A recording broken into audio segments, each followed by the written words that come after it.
Hey there, Georgie here with Ukraine Matters. Let's talk about some bad news for Russia, because the reports are that Russian recruitment centers in Moscow have seen a five-fold drop in applicants, which is not a very good news to say the least. The thing is, Moscow recruitment drive is particularly important because in Russia, all of the things that were happening last year, all of those recruits that were applying to join the Russian military, over 90% of them were joining the Russian military because of one very simple thing: money. They just wanted to earn money for killing Ukrainians. That's just the statistics and the truth of it. And they were doing so because in Russia, they have something that is called like a single payment for conscription. Once you join the military, you get a single time bonus for joining the military. And that bonus is defined by each of the regions of Russia separately. And in Moscow, it was the highest. So if you were a Russian citizen, you could apply to join the Russian military in the middle of nowhere and get relatively small bonus for conscription, or you can buy yourself a ticket, a train to Moscow, go to the Moscow conscription office and get yourself a payment that would be many times bigger. The fact that it is Moscow that is seeing a five-fold drop means that every single other recruitment center and every single recruitment region altogether have seen even worse performance drop. And this is where we need to understand the big picture, because I'm hearing from different sides people telling that Russia has been holding on in this war for so long, so they can just continue going, and there is definitely going to be some kind of a negotiated solution between Ukraine and Russia, and then Ukraine would need to probably give something away, stuff like that. And all of those things are wrong, because the situation that we're finding ourselves in is the situation in which Russia has never been during this war. So far, up to this moment, Russia has been in a war where they had plenty of resources, where they had the money that they could pay their conscripts so they can sign up more people. Now, we already know by the current economic projections of Russia that the war chest is pretty much empty. So Russia cannot expand significantly their payments to conscripts. Well, they can start printing money, but that will basically doom the rest of the economy. Secondly, we have never been in a situation where Russia just doesn't have the resources. We talked extensively over the last year that Russian stockpiles are running dry and that during 2025, they're going to be pretty much empty. We will come back to that topic later and you will be able to see directly how the modern Russian equipment looks like. This is exactly where we cycle all the way around. That was what I was saying over 2 years ago, is that Russian military has incredible amounts of resources. They can sustain a lot of this war effort for long, but not forever. They are not infinite. And we are now again being proven right that it's indeed Russia is having serious troubles with their resources going forward. Let's change the pace a little bit and talk about bad news for Russia. This picture over here appeared recently on the Russian Telegram channels, and this is supposedly a Ukrainian drone that was carrying explosives to some of the Russian facilities inside of Russia. And this is really bad news, because what you're seeing here is a 250 kilo bomb that has been attached to a drone plane. And I'm not sure if this has just been attached and welded solidly. It looks like that, but it is quite possible that potentially there could be some kind of a release mechanism attached to it. And this critically means one simple thing, that Ukraine is finding a way to create on a relatively low budget bombers that could fly and potentially drop big explosives on top of the Russians. Now, right now, they're being used to strike targets inside Russia, many kilometers apart. But I am sure that Ukrainian imagination will not stop here, and they will continue adapting these planes and potentially for use also on the front line. If we go back to the time of Ukrainian counteroffensive, then Ukrainians could actually benefit greatly if they would have bombers that could bring such a destructive capacity to the front line. So I'm not saying anything, But if Ukraine at some point will decide that they want to attack into the Russian defensive positions, well, maybe Ukraine doesn't have enough planes and enough air power to fully counter and challenge Russians in the skies yet. But if they're able to get drone bombers in the air that are able to deliver these explosives on top of the Russian heads, maybe that's good enough. Then recently this video appeared online, and it's very interesting because in this video you can see the Ukrainian Su-27 dropping glide bombs that are 500 kilos glide bombs that are combined with the JDAM-ER set. So they will be flying a long distance and gliding a long distance. We've talked recently that Ukraine has started using more strike force and aviation strike force along the borders with Russia, and they were using the F-16s to help supplement that work. Now we basically see what that work looks like. 500 kilo bombs is a big headache for Russians.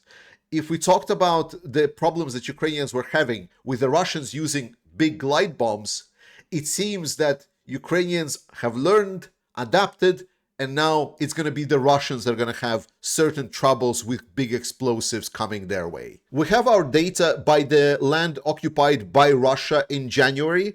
Now, as we said beforehand, is that it seems that Russian tempo of advances has been slowing down. It is to deal with both the weather, with the Ukrainians now realizing what Russians are doing, preparing new positions, additional changes within Ukrainian military. And we were interested whether or not January will be lower tempo of advances than in December. And it indeed was. Now, I think it's going to be the most crucial month that is going to define for us whether what we're seeing right now that has been just Russian recouping stage, that after the weather improves, after they prepare new forces, that potentially in February they will launch new offensives, and then we should see a greater land taken, or it is indeed the case that Ukrainians have finally found the magic bullet to help stop the Russians, and then we will see in February that the tempo will go down even lower. So far, the data that we're seeing is very optimistic, but just to be sure, I must repeat the main point. The fact that Russia is advancing in Ukraine is not surprising. What is surprising is just how little they're advancing. Because we look at the situation in Ukraine, we almost consider that it's two comparable armies that are fighting. That is not the case. That is not even close the case. Russia has many times more resources than Ukrainian armed forces.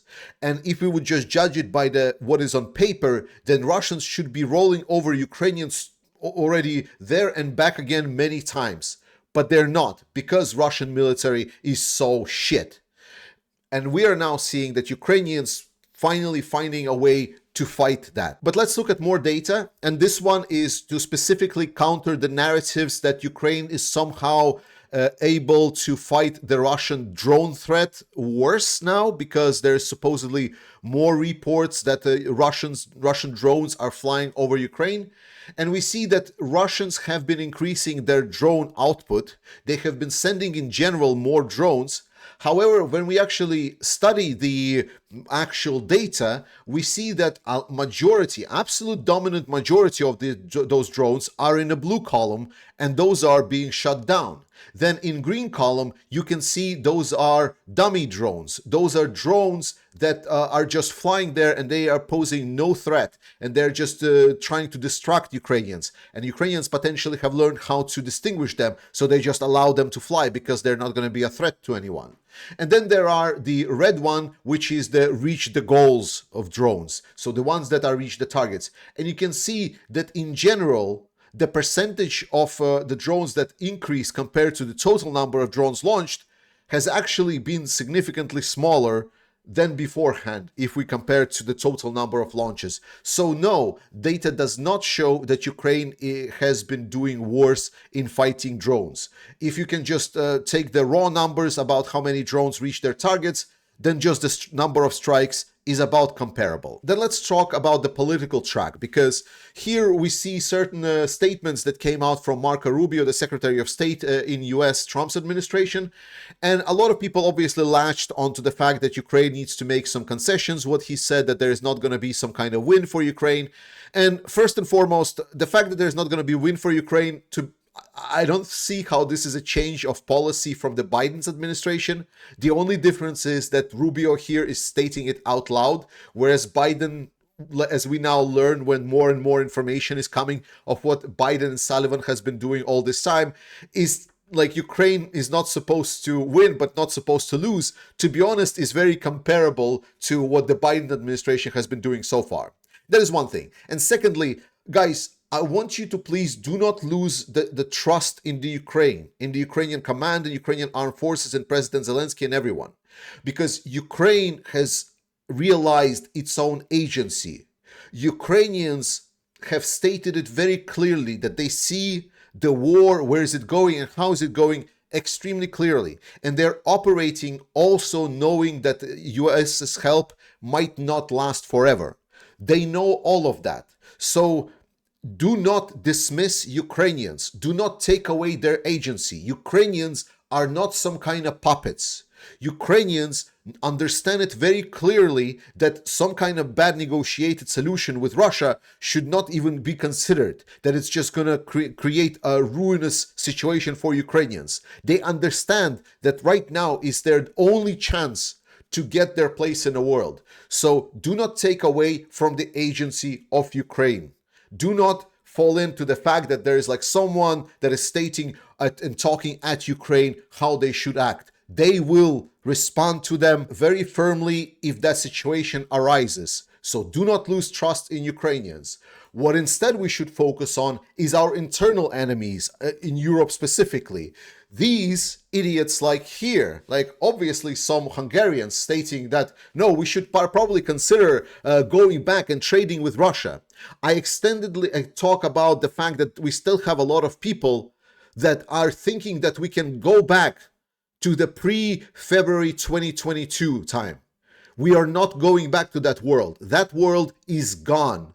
Now we're living in a new world, and the new world dictates new challenges. So we are never going back to the time where Russia was just one state.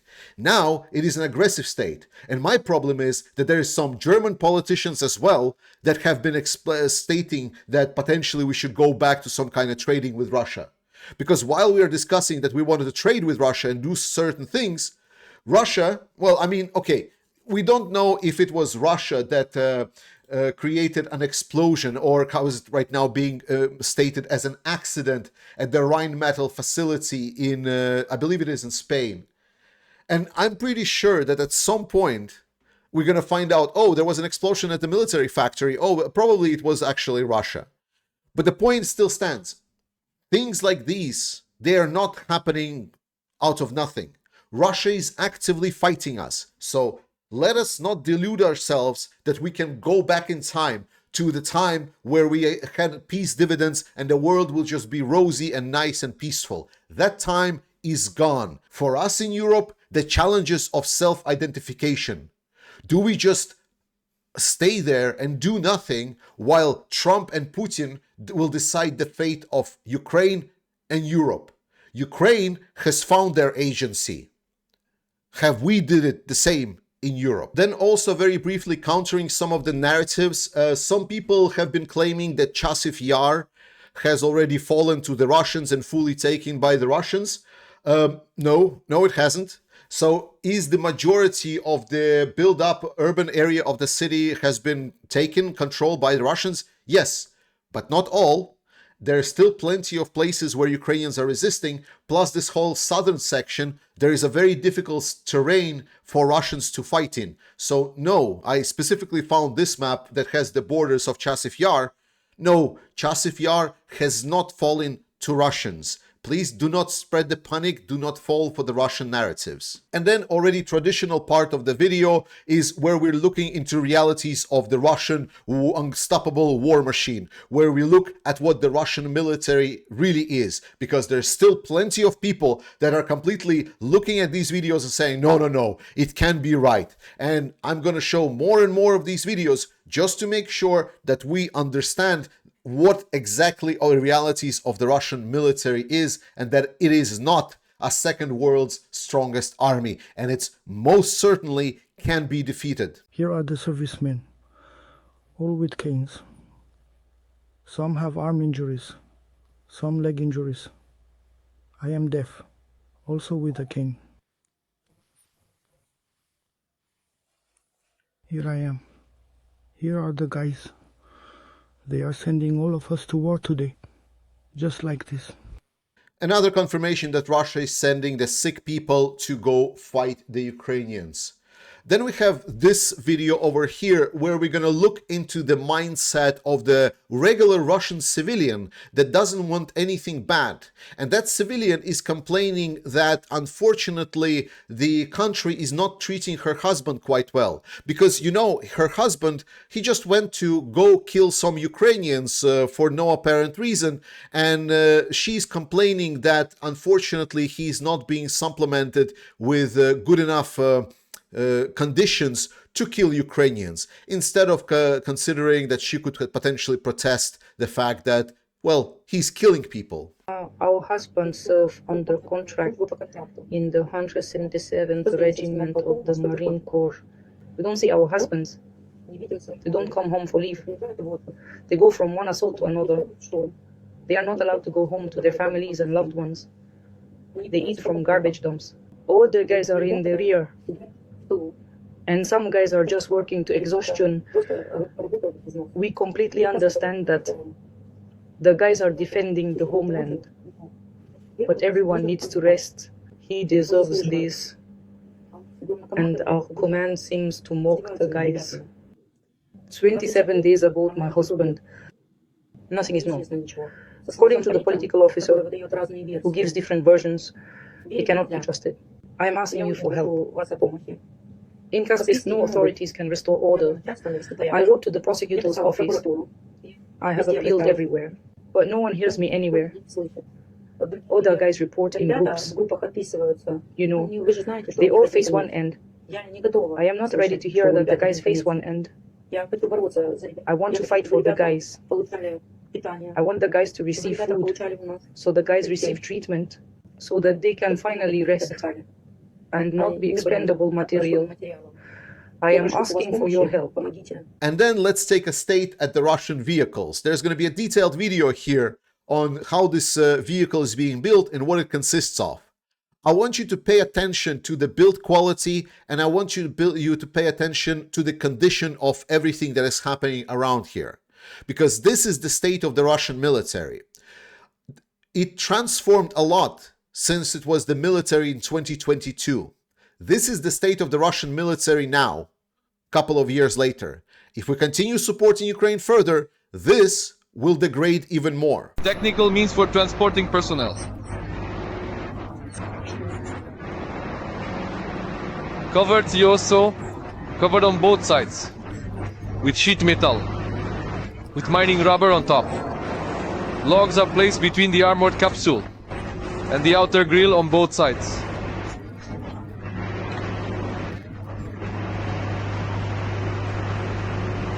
The roof is welded with sheet metal, rubber on top.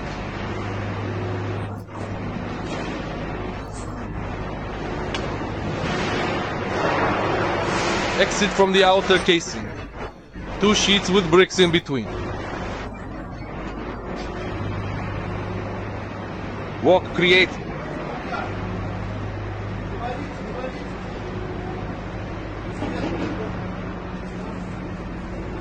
An armored capsule for a crew of up to 6 people.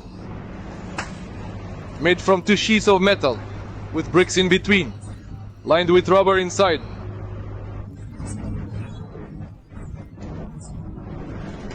The floor and seats for the personnel will be equipped.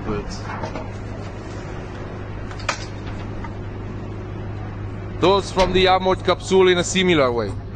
2 sheets bricks in between them. In front of the vehicle will be equipped a makeshift mine troll in the form of a blade with cables, which will allow mines to be cleared. Finally, something very special. In our fundraiser that you should definitely participate in, we have actually helped something that you might have heard recently a lot. In my last video, we covered the state of the 155th Mechanized Brigade that got in a lot of infamy recently, and we explained that they have been improving a lot. They were able to retrain, they were able to get new commanders and fight right now against Russians in Pokrovsk very efficiently. And you know what? We got a very special thank you. We got a very special thank you from the 155th Brigade of Anna Kievska that have been struggling, and now they're doing so much better. And they're doing so much better because of you guys. Thank you so much from the guys. Thank you so much for participating in fundraisers. Support the Ukrainian Armed Forces. I love you. Slava Ukraini, and I'll see you next time.